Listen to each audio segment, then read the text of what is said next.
que es muy particular para el ámbito de la construcción. El Fondo de Desempleo, la Ley 22.250 del año 80 o el Fondo de Desempleo, es un régimen legal autónomo que está sancionado y funciona en todo el ámbito laboral de la construcción. ¿Qué es lo que reemplaza a quién reemplaza el Fondo de Desempleo? Reemplaza a la Ley de Contrato de Trabajo para los trabajadores de la construcción, sobre todo cuando se trata el tema del desempleo, cuando estos trabajadores de la construcción quedan sin trabajo. Ustedes saben que la Ley de Contrato de Trabajo regula el desempleo de los trabajadores, o cuando van a ser despedidos, que tienen que tener un preaviso, y que ese preaviso tiene que ser de tanto tiempo, y tienen que darle al trabajador horas disponibles durante el día para que busque otro trabajo, etc. Hay todo un régimen que protege al trabajador cuando éste va a quedar desempleado en la Ley 2044. Como el ámbito de la construcción, y la construcción tiene un régimen muy especial porque la obra no tiene continuidad como tiene un trabajo generalmente, no tiene continuidad porque depende de muchos factores, depende de que la obra pueda terminarse, depende además la obra de por sí tiene un plazo y no se sabe si la empresa va a poder continuar con otra obra, o no se sabe si la empresa va por X problemas, o porque está en una quiebra, o alguna cuestión que ha tenido que rescindir ese contrato de construcción, ha tenido que dejar sin trabajo a los trabajadores. Bien, entonces hay un sinnúmero de cuestiones que pueden afectar ese contrato de construcción y puede afectar ese vínculo laboral que tienen los empleados, los trabajadores de la construcción. Por eso es que surge esta ley, ¿bien? ¿Y qué es el Fondo de Desempleo? El Fondo de Desempleo es un mecanismo especial creado para el trabajador de la industria de la construcción que reemplaza el régimen de preaviso y despido contemplado por la Ley de Contrato de Trabajo.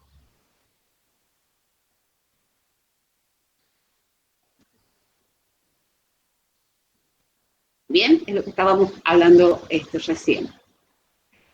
¿Quiénes son los sujetos de esta ley?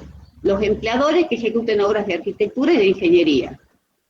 Están comprendidos dentro de la ley, o sea, las empresas constructoras. Los trabajadores que están en las obras, que están en los talleres, en los depósitos y elaboren elementos necesarios para la obra. ¿Quiénes están excluidos? El personal directivo, el personal administrativo, el técnico, el representante técnico, el profesional jerárquico, el jerárquico, al propietario que construye por administración, a la administración pública. Recuerden que esta ley, el ámbito que cubre es el ámbito privado y al ámbito específicamente de la construcción. Y a la administración pública, pero en cuanto a la administración pública contrata, por ejemplo, ejecuta obras públicas, bueno, las empresas esas que van a hacer una obra pública con la administración pública, un contrato de obra pública que vimos la clase pasada, esa empresa constructora tiene que tener a sus obreros comprendidos dentro de esta ley 22.250. ¿Bien?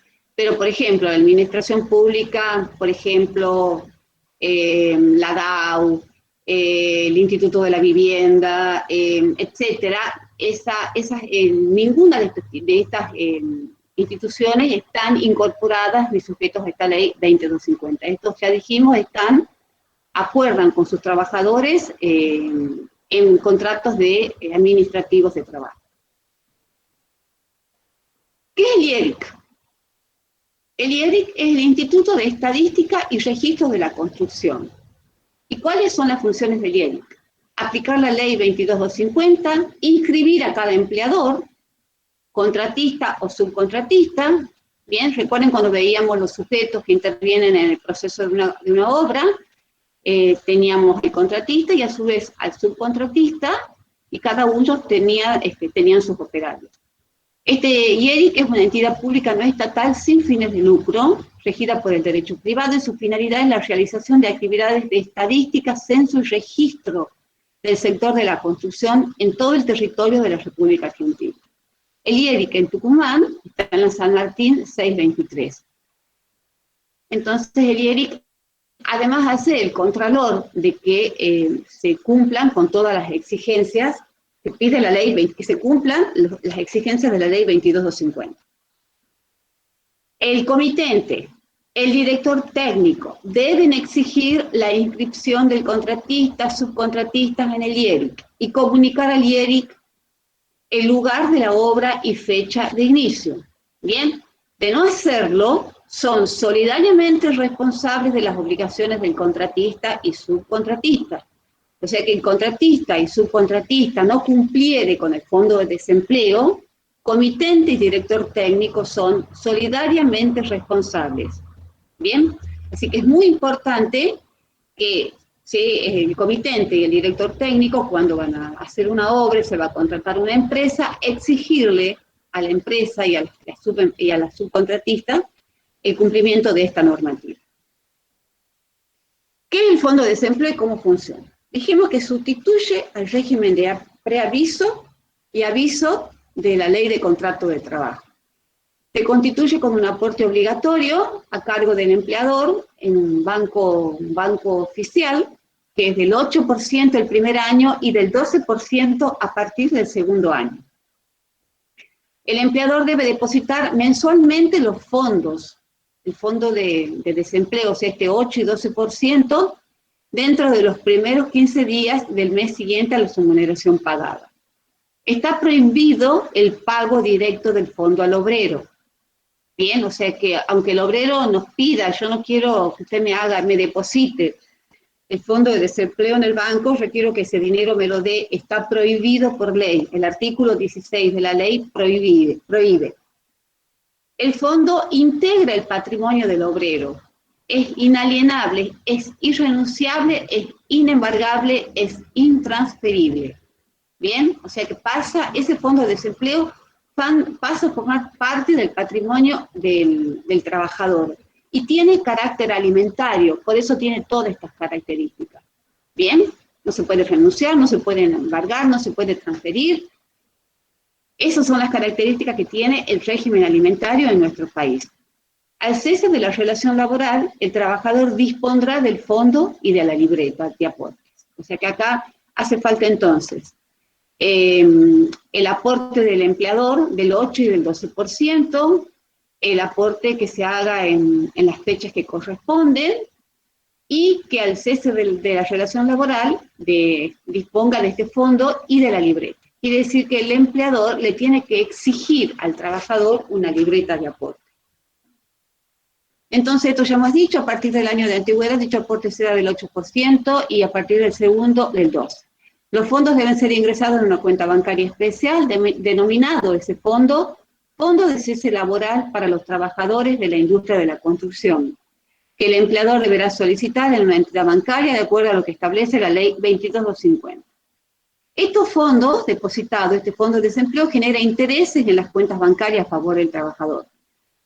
Cuando la relación laboral se extingue por finalización de la obra, las causales más habituales, entre otras, renuncio, despido del trabajador, entonces en ese momento el empleador deberá poner a disposición del trabajador el fondo de cese laboral y para ello entregar el formulario con el que detalla los fondos y la tarjeta para que se dirija a la entidad bancaria y los retire.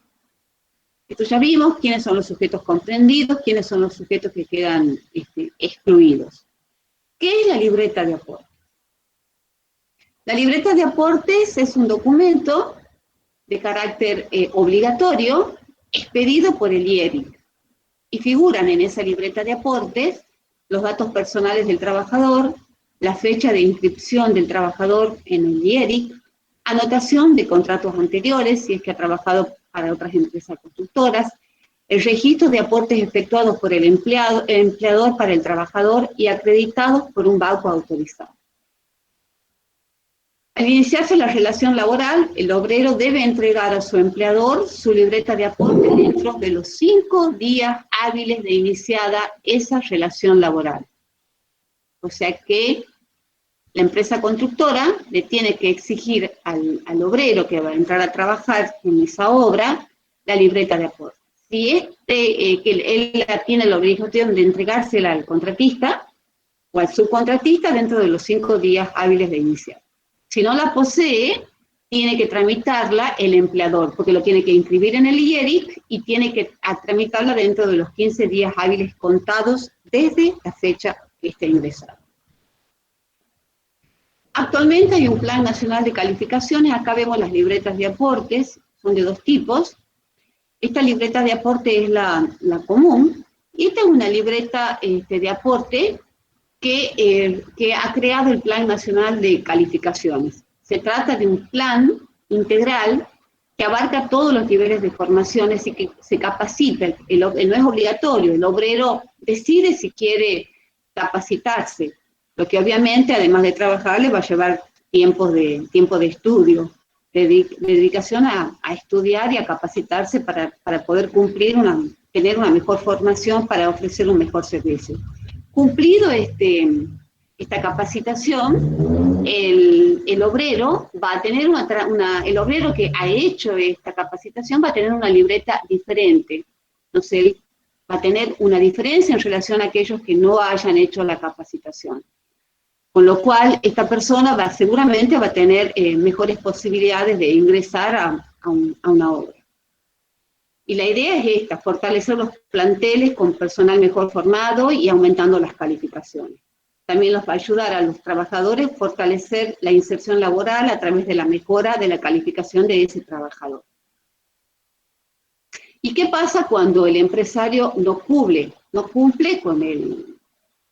con los plazos para hacer los depósitos del Fondo de Desempleo y se pagan multas? Bien, en la actualidad la multa por el Fondo de Desempleo y por mes es de 4.500 pesos sobre el salario mínimo vital y móvil, que acá dice que en octubre va a ser, ya debería ser ya fue de 18.900 y que ahora en noviembre es de 20.000, en octubre de 20.588 en diciembre, o sea que ahora es de 18.900, desde octubre y noviembre, 20.588 en diciembre y 21.600 pesos en marzo del 2021. Bien, o sea que es un 25% de este salario mínimo vital y móvil. Y que la multa, evidentemente, en muchos casos puede exceder el 100% de ese fondo de desempleo. En caso de depositar fuera de término el mes de desempleo, se aplica una reducción de la multa dependiendo del tiempo de la mora. A mayor mora, más multa. Bien, mayor mora en el pago y en la reincidencia, porque una cosa es que el empresario no pague o demore una vez, pero si ya paga o demora 2, 3 veces, ya es habitual, bueno, esas multas van a ir subiendo. Se castiga la morosidad, se castiga la reincidencia. Bueno, la bibliografía para este tema es la Constitución Nacional, la ley, las convenciones colectivas de trabajo 75 del año 76, la ley 22.250. Este tema está muy bien tratado en el libro, en el manual práctico de legislación y construcción de García Tejera y Torres, que está en la biblioteca de la facultad, y los apuntes de clase.